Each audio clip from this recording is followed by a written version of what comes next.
আরব আমিরাত এবং সৌদি আরবের মধ্যে যে বিবাদটা, সেই বিবাদে আমেরিকা এবং ইসরায়েল কোন দিকে কাজ করতেছে। দর্শক মন্ডলী, আপনারা সকলেই জানেন আরব আমিরাতের সাথে ইসরায়েলের খুব ঘনিষ্ঠ সম্পর্ক।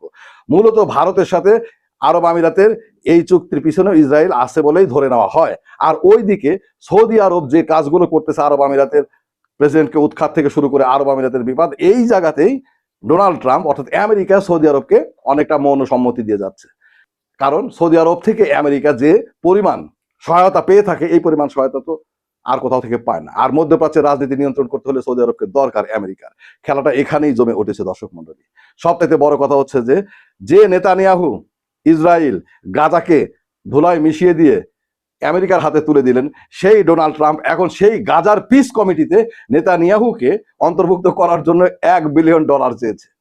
নেতানিয়াহুকে গাজার পিস কমিটিতে ঢুকানো হবে, কিন্তু বিনিময়ে নেতানিয়াহুকে $1 বিলিয়ন দিতে হবে। নেতানিয়াহু তো ঠান্ডা, কারণ হচ্ছে যে আমি গাজাকে এই অবস্থায় নিয়ে আসলাম, তারপরে সে এসে গাজার দখল নিয়ে এখন আমাকেই বহিরাগত হিসাবে আর সবার মতো $1 বিলিয়ন দিয়ে এই কমিটিতে ঢুকতে হবে।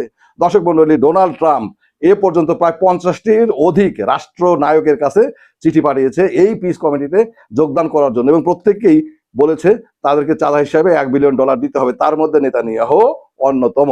দর্শক মন্ডলী, এখানেই খেলা আসলে শুরু। মধ্যপ্রাচ্যের রাজনীতি আসলে কোন দিকে যাচ্ছে সেটা বলা খুব টাফ। ইরানের অবস্থান আপনি দেখেন, যখন থেকে আরব আমিরাতের সাথে সৌদি আরবের বিবাদ শুরু হয়েছে, ইরানের সাথে সৌদি আরবের সম্পর্ক তখন থেকেই ঘনিষ্ঠ হওয়া শুরু হয়েছে।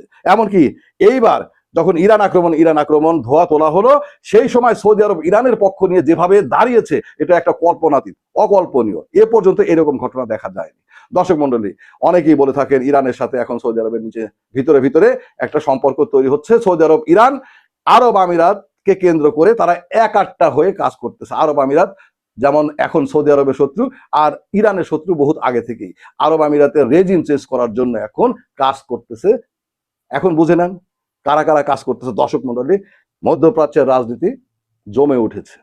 আরব আমিরাত একটা মুসলিম বিশ্বের জন্য বিস্ফোরা।